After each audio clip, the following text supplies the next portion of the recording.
Now, when we say all new motorcycle, this year with the Honda, we really do mean all new motorcycle. All the updates that the 450 model got last year for Honda, they basically carried over onto the 250 model with the new frame, the new bodywork. Honda even gave this bike a brand new engine from the ground up. It's got different shifting ratios, different head, different intake. There's all kinds of different stuff. The dual exhaust is gone. They've gone back to the single-sided exhaust. Honda's theme this year for this motorcycle is lighter, faster, stronger. They're claiming a huge weight difference, somewhere around 8 pounds. Like we said before, the dual exhaust is gone, so there's definitely gonna be weight loss there. They're saying that it's gonna be faster and stronger. We're definitely gonna put all this stuff to the test. If you want all the in-depth specs on this brand new motorcycle, head over to dirtbikemagazine.com. We're not gonna talk anymore. We're at Mountain View MX Park in Oregon. We're gonna go ride this thing.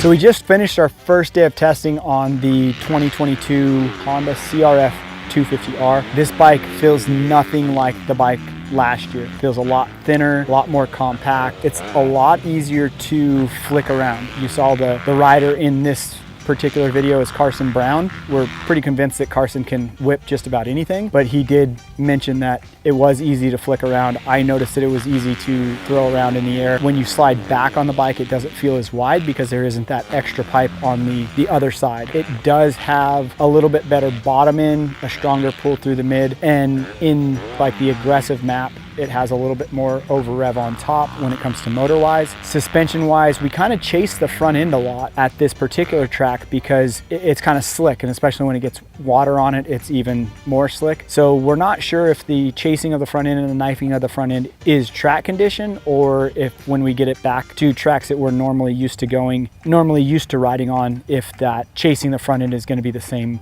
type of thing. Didn't really touch a lot of the clickers. Personally, I slowed the rebound down a little bit just to kind of get more of a dead feel all around. The other major change that I did would have been Honda on their triple clamp this year have 2 different bar positions. It essentially gives you 4 different areas that you can place your bar mounts in. So I moved them in the front bar mount position and then moved the actual bar mount around. It gave me a little bit more room in the cockpit of the motorcycle. I was able to run the bars back a little bit more instead of running them forward in the actual settings, and it just kind of freed up the rider position for me to where if I wanted to have a little bit more roomier feel. Suspension wise, we did run it right around 105, 106 millimeters of sag in the rear, and that gave us a planted feel in the rear. With the brand new Pirelli tires, they're more of a soft terrain tire, a softer terrain tire, and we had with the dirt up here, they were kind of packing, so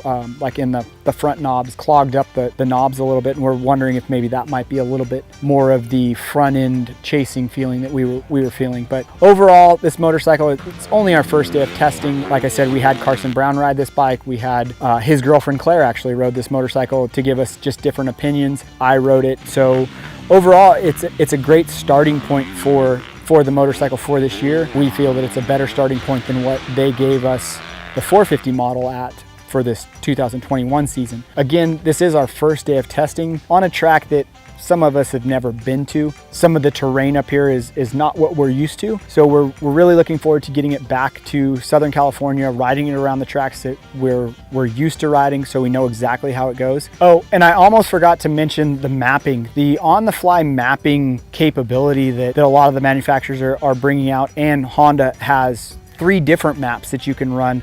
Basically, at the push of a button. The standard map was really good here. It was easy to control. It had the power that we wanted. You know, slower map was a little bit too slow here. It bogged down on this particular track. But then we tried the aggressive map, and it's gonna sound kind of funny, but the aggressive map was kind of hard to keep traction, especially on this track. Like, you think a 250F, yeah, you can kind of just hold it wide open and go. But the difference between like the standard and the aggressive, and especially the mellower map and the aggressive map, huge difference. Like, you could tell right away, and you had to kind of change your riding style a little bit. So we can't wait to get this down on tracks that we're familiar with, and we do have some other 250Fs already, so we're going to put those head to head.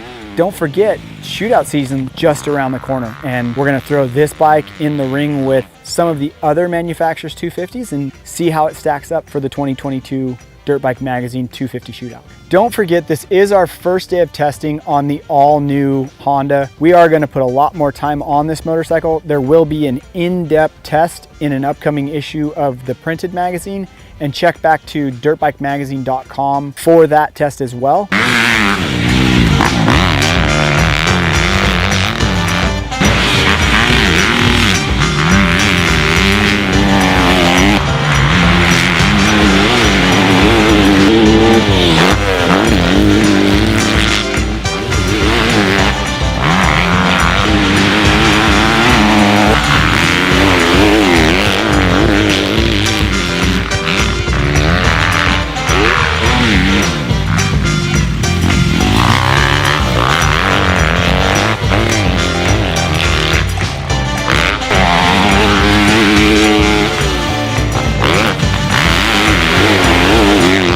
Don't forget to hit that subscribe button to stay up to date with all of our latest video releases. If you got a little bit more time on your hands, hit the video thumbnails now to check out some of the other 2022 models that we've tested.